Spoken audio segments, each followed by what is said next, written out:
ကဲမိတ်ဆွေတို့ရေ2026နှစ်သစ်မှာစိတ်ချမ်းသာကိုကြမ်းမှာရှိကြပါစေဗျာကျွန်တော်ဒီနေ့မိတ်ဆွေတို့နဲ့တတိယတုံးစကားလေးပြောအောင်ဗျာကျွန်တော်ကလေးတွေဘယ်လိုဆုံးမမလဲဆိုတဲ့အပိုင်းလေးပါပဲအရင်တော့စာရေးတာပေါ့နော်အခုကတော့ကျွန်တော်ကဗီဒီယိုခစ်ဖြစ်လာတာပေါ့ဗျာနော် TikTok ခစ်ကူအဲ့တော့ကျွန်တော်ပြောချင်တာကကလေးတယောက်ပြဿနာဖြစ်ပြီဆိုရင်တော့ရှိရှိဝေးတော့ကျွန်တော်မပြောတော့ပါဘူးရုံးခန်းထဲမှာဆရာတပည့်2ယောက်ဖြစ်တဲ့ဟာလေးပဲကျွန်တော်ပြောပြရစီအဲ့တော့ဆွဲကြိုးပြောက်လို့တိုင်ပြီပေါ့ဗျာလိုရင်းပြောရင်တော့ရုံးခန်းထဲကိုရောက်ပြီပေါ့ဆရာတပည့်2ယောက်အဲ့တော့တနားရီလောက်ကစထိုင်တာပဲဗျာမိတ်ဆွေတနားရီလောက်ကစထိုင်တော့ကျွန်တော်ပြောတယ်သူ့ကိုမင်းအဖြေတော့ပေါ်အောင်လုပ်အောင်မဆရာတပည့်ရေးလို့ကိုကလည်းကြောင်းအုံနေနဲ့ဒီအဖြေကိုဒါအကုန်လုံးကလည်းဒီကြောင်းလုံးလဲအကုန်လုံးတရားလုံးလဲသိနေပြီဆိုတော့ဒီပြဿနာဖြေရှင်းရတော့မှာအဖြေထွက်မှရတော့မှာအဲ့တော့ညီနိုင်တဲ့သဘောပါပဲကျွန်တော်ပြောတဲ့သဘောကဒါပြောပြီးသားပါပဲအဲ့တော့ရုံးခန်းထဲရောက်လာရင်ဒီကလေးကိုကျွန်တော်စိတ်တန်ရမရအောင်ပေါ့လေအဲ့ဒါလေးကိုပြောပြတာငိုပဲငိုနေတာဗျာဘလို့မှမပြောဘူးအဲ့ဒါ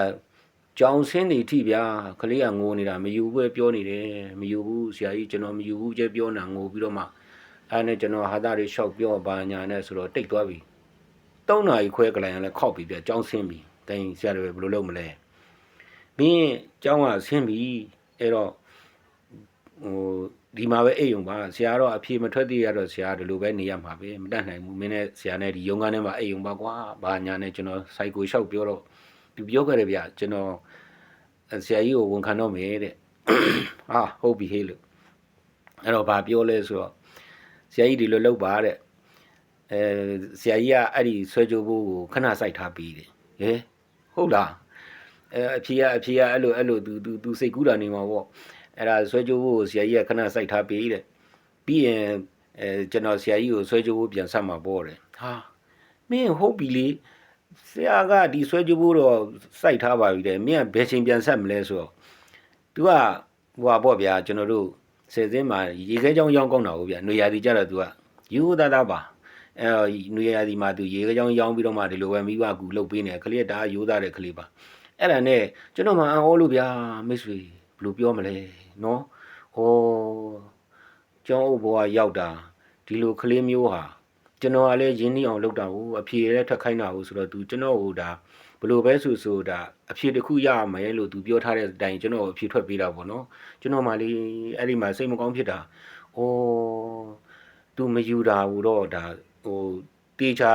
ဟိုယုံလို့တော့မရသေးဘူးပေါ့နော်ကျွန်တော်မှဒါပေမဲ့ तू ပြောတဲ့စကားလေးကိုကျွန်တော်အဲ့ဒါကြီးကိုအခုထိစွဲနေတာဗျာဒီကလေးကိုသတိရတယ်ကျွန်တော်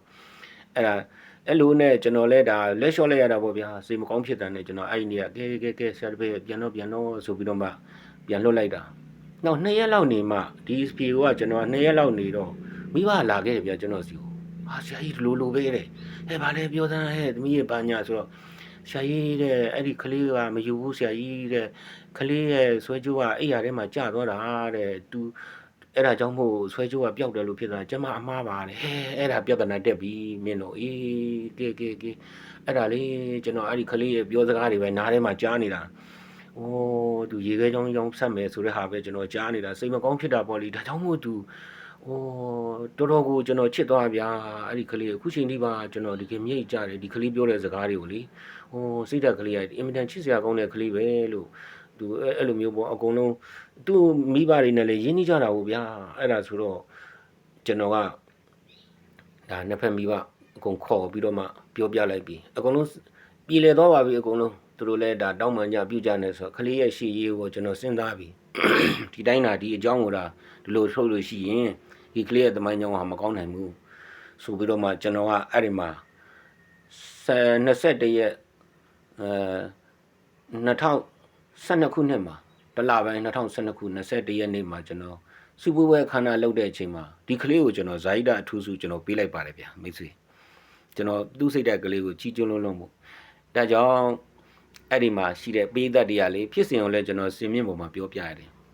ပေးသက်တွေအကုန်လုံးလက်ခုပ်တီးကြတာဗျာကလေးကိုလေအားပေးကြတာအိုးတနာလဲတနာပေါ့နော်ဂယုဏတော်လေးတွေဖြစ်ကြတာပေါ့ဒီကလေးရဲ့အဲ့ဒီမှာဒီကလေးရဲ့တမိုင်းကြောင်းဟာကောင်းသွားတယ်ဗျာကျွန်တော်တို့ကနော်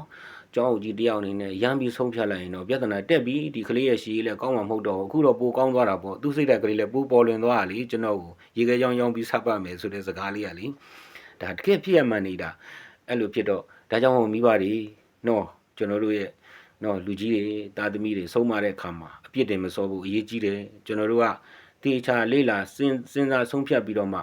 ခဏနေရကျွန်တော်ပြောခဲ့တဲ့စနစ်တွေစောင့်ကြည့်ပြီးမှရင်းနှီးအောင်လုပ်တဲ့ဟာလေးပေါ့နော်အဲ့ဒီအကျိုးရလဒ်ကလေးပါကဲမိတ်ဆွေတို့နော်ဒါဖြစ်ရမှန်လေးပါနော်ဒီကလေးကိုလည်းကျွန်တော်နေ့ချိန်ဒီလေးစားတယ်ဒီကလေးကိုစိတ်တဲ့ကလေးကိုတအားချစ်တယ်ကျွန်တော်ခုလောက်ဆိုရင်တော့ကြီးနေပါပြီနော်ကြီးလောက်ပါပြီခုလည်းဒါကြောင့်ပြောချင်တာကကလေးတွေကိုကျွန်တော်အဲ့ဒီနောက်မှာဇာရိတစုတွေကျွန်တော်အမြဲတမ်းပြီးတော့တာဒါအရင်ငါစပေးနေတာပါလေဒီအဲ့ဒီနှစ်ကထူးခြားခြားနှစ်ပါ2012ခုနှစ်ကတော့အဲ့ဒါဘယ်လိုပေးရတယ်လဲဆိုတော့ကျွန်တော်မှတတ်မှတ်ထားတာလေးရှိပါတယ်အတမ်းမိုင်ဆရာမတွေအစည်းအဝေးမှာပြောပြတယ်ကဲမင်းတို့ကလေးတယောက်ကိုဇာရိတစုပေးမယ်ဆိုလို့ရှိရင်ဒီတိုင်းဒီကလေးတော်ပါတယ်ဆိုတာမျိုးမဟုတ်ဘူးတက်တည်ပြရမယ်ခဏနေရဖြစ်စဉ်မျိုးတွေပေါ့နော်တက်တည်ပြရမယ်ဒီကလေးဟာ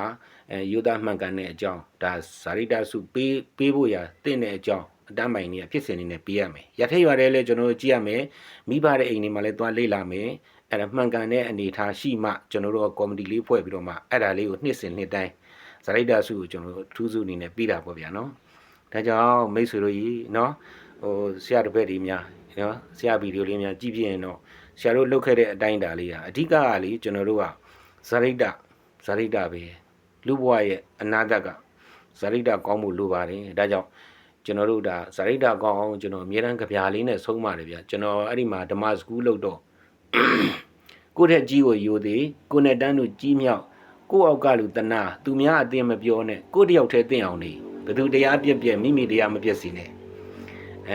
ဘသူကဲ့ရဲ့မိမိကိုဖျားမကဲ့ရဲ့စီနဲ့ကာယကံမိုက်ဒုစရိုက်ရှောင်လိုက်တို့သူငါဝစီကံမိုက်ဒုစရိုက်ရှောင်လိုက်တို့သူငါမနောကံမိုက်ဒုစရိုက်ရှောင်လိုက်တို့သူငါဒုစရိုက်10ပါးရှောင်ကျင်ညာတွားရအောင်ချမ်းသာဆိုတာဒါကျွန်တော်ရဲ့ငယ်ဆရာတော်ကြီးပေါ့နော်ကျွန်တော်ဖုန်းကြောင်းအတွက်ဆရာတော်ကြီးဥပန္ဒဒါဥတင်ပါတယ်ဆရာတော်ကြီးကို